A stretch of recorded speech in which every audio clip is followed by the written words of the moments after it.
Depuis l'entrée en dissidence de la Kabylie, la situation n'a pas jusqu'à présent évolué vers les preuves de force que l'on avait pu craindre à un certain moment. Le gouvernement algérien a réagi, certes, et Ben Bella dispose depuis hier des pleins pouvoirs, mais il ne semble pas fermer la porte à la négociation. De toute façon, espère-t-il sans doute le pourrissement de la rébellion kabyle. Sur les lieux de la dissidence, les leaders de l'opposition multiplient en les motivant les déclarations hostiles au régime et poursuivent leur effort d'organisation.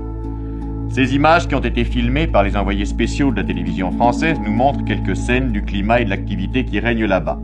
Elles précèdent des déclarations des deux principaux leaders de la dissidence, Aït Ahmed et le colonel Mohand ou El Hadj, déclarations recueillies par Michel Honorat. Il s'agit d'un document exclusif qui ne peut avoir que la stricte valeur d'un reportage. Les déclarations que vous allez entendre n'engagent donc que la seule responsabilité de leurs auteurs. Il y a à peine 2 mois, quand je vous ai rencontré, vous étiez en civil et aujourd'hui vous êtes en militaire. C'est donc l'épreuve de force.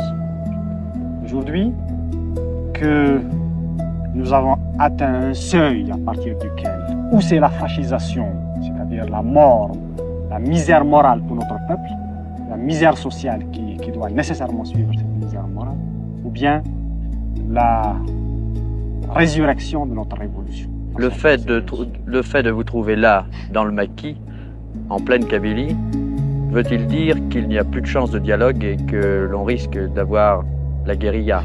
S'il y avait eu la moindre chance de dialogue, nous n'aurions pas raté.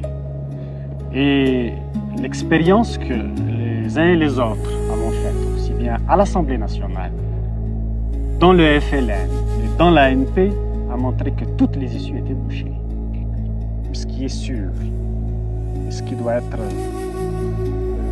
considéré comme absolument un point de non-retour, c'est notre détermination de détruire le régime.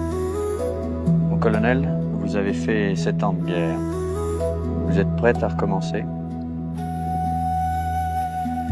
Oui, j'ai fait 8 ans de guerre contre le colonialisme. Si le gouvernement algérien décide à remplacer le colonialisme, je suis prêt à faire face. C'est après avoir réfléchi que j'ai décidé de me retirer et de prendre mes responsabilités. C'est pour défendre la dignité et l'honneur des moudjahidines, des militants qui sont actuellement dans l'angoisse et dans une incertitude. Les moudjahidines, les militants, après avoir lutté pendant 8 ans, se trouvent actuellement sans logement, sans pension, sans travail.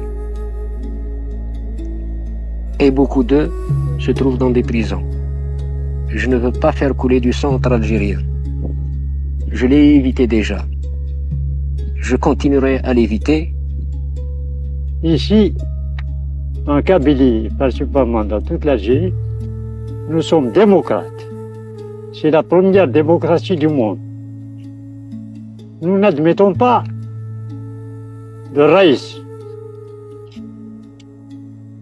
Abdelkader Ben Turki, qui a combattu la France, il est venu ici, l'histoire le mentionne, solliciter l'appui de la grande Kabylie. On lui a répondu, oui, nous voulons bien aller avec vous, mais à condition que vous ne soyez pas le grand raïs pour vous faire des salam alayk. Si vous voulez être démocrate comme nous sommes avec vous. Sinon, on ne marche pas. Et si vous étiez plus jeune, vous auriez suivi le colonel Mohand ou El Hadj? Mais parfaitement, jusqu'à présent, je me suis... Voilà ce qui m'a poussé à prendre la déclaration dimanche dernier. Ce qui vous a coûté vos galons. Mes galons, ce n'est pas l'armée française qui me les a donnés, ni un monsieur qui est au pouvoir aujourd'hui. Mes galons m'ont été donnés par les moudjahidines qui la plupart ne se retrouvent pas parmi nous aujourd'hui. Je les ai gagnés au combat révolutionnaire, à la lutte de libération nationale.